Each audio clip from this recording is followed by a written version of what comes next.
ago, there lived a king of such legendary wisdom that I know you have heard of him, King Solomon. Now Solomon,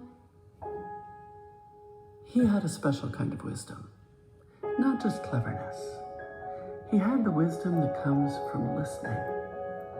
He listened with such clarity and brightness that he could understand the language of each of the animals and the insects and the birds and the whisperings of the human heart.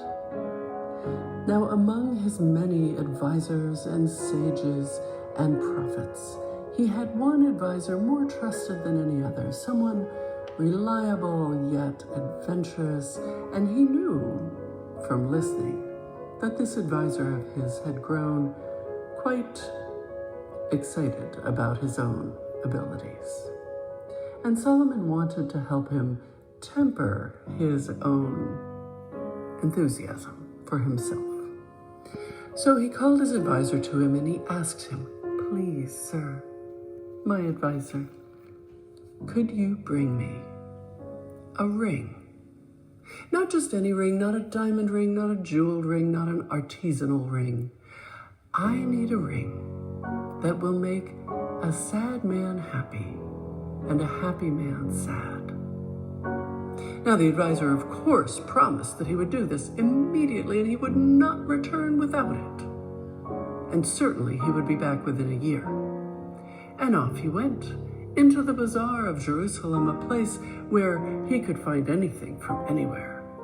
And he asked at the kiosks and the stands and the little shops, "Do you have a ring that could make a sad man happy and a happy man sad?"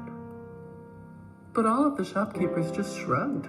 They had no idea what such a thing would be, and the advisor realized he didn't know either.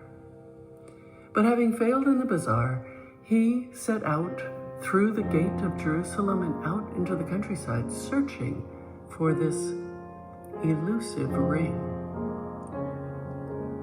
He traveled to cities and towns, to mountaintops and river mouths, and wherever he went, he asked. And wherever he went, he was met with only a shrug. Until at last he realized that the year was almost over, and he had nothing to show for it. But he had made a promise to the king, and he was determined to fulfill it. And so, heavy-hearted and sunk down in himself, he made his way back to Jerusalem. He went in through the traveler's gate, straight into the heart of the bazaar, where he had failed so dismally at the beginning of his quest. But now, as his feet carried him through the center of the bazaar, right by the well where everyone gathered, he noticed a vendor, a merchant, a beggar. It was hard to tell who he was. He had a tattered black cloth spread out at the foot of the well, and on it were a few trinkets, some pieces of metal, some things that the advisor didn't really even recognize. But still, this was the one person in the market who he hadn't asked. So he went to him and he said, "Do you have a ring that could make a sad man happy and a happy man sad?" And the merchant looked at him blankly for a moment, and then suddenly his eyes lit up.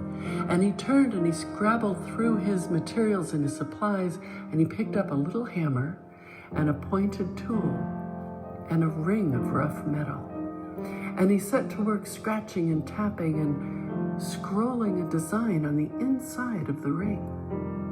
And when at last he was done, he cleaned away the dust and handed it to the advisor, who took it and looked at it and said, "This is exactly what I need. You've done it, at last.